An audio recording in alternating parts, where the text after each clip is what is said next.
కేజ్రీవాల్ ఇంకా కోలుకోలేదు. యాక్చువల్గా అయితే కనుక తన ఓటమికి ప్రధాన కారణమైంది మద్యం కుంభకోణం. ప్రభుత్వ పాలన మీద ఇంత విరక్తి ఉంటుందని ఆయన భావించలే. ఆయన అనుకున్నది ఏంటంటే ఈ హిందుత్వ అంశాలు వీటి కారణంగా ప్రజలందరూ తన వెనక ఉంటారనుకున్నాడు. కానీ అది కాస్త రివర్స్ అవుతుందని భావించలేదు. దాంతోపాటుగా ఒకప్పుడు తన వెంట ఉన్న ప్రజలు తనని ఇప్పుడు అవినీతిపరుడుగా డిసైడ్ చేశారు, తన మాటల్ని పూర్తిగా నమ్మటం లేదన్నటువంటి విషయం అర్థమైపోయింది.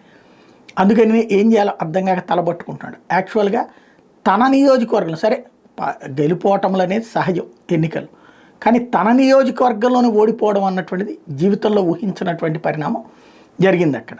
ఇప్పుడు సీన్ కట్ చేస్తే కేజ్రీవాల్ చెప్పే పాయింట్, కేజ్రీవాల్కి సంబంధించి కుంభకోణం అనవసరపు ఆరోపణలు, తప్పుడు ఆరోపణలు అంటూ ఆయన చెప్తూ వచ్చాడు. అరెస్ట్ అవ్వడం, జైలుకి వెళ్ళడం, బయటికి రావడం జరిగింది.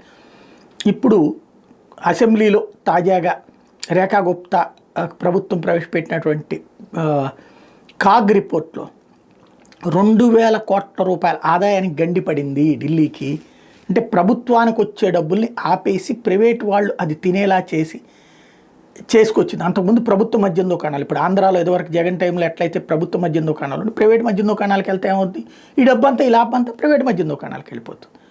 ఇక్కడ మనకి రివర్స్లో మాట్లాడుతుంటారు. కానీ మద్యం కుంభకోణం ప్రభుత్వం చేతిలో ఉంటే ఎవడు చేయలేడు, ప్రైవేట్ చేతిలో ఉంటేనే జరుగుతుంది. అదే ఇప్పుడు బయటికి నడుస్తుంది.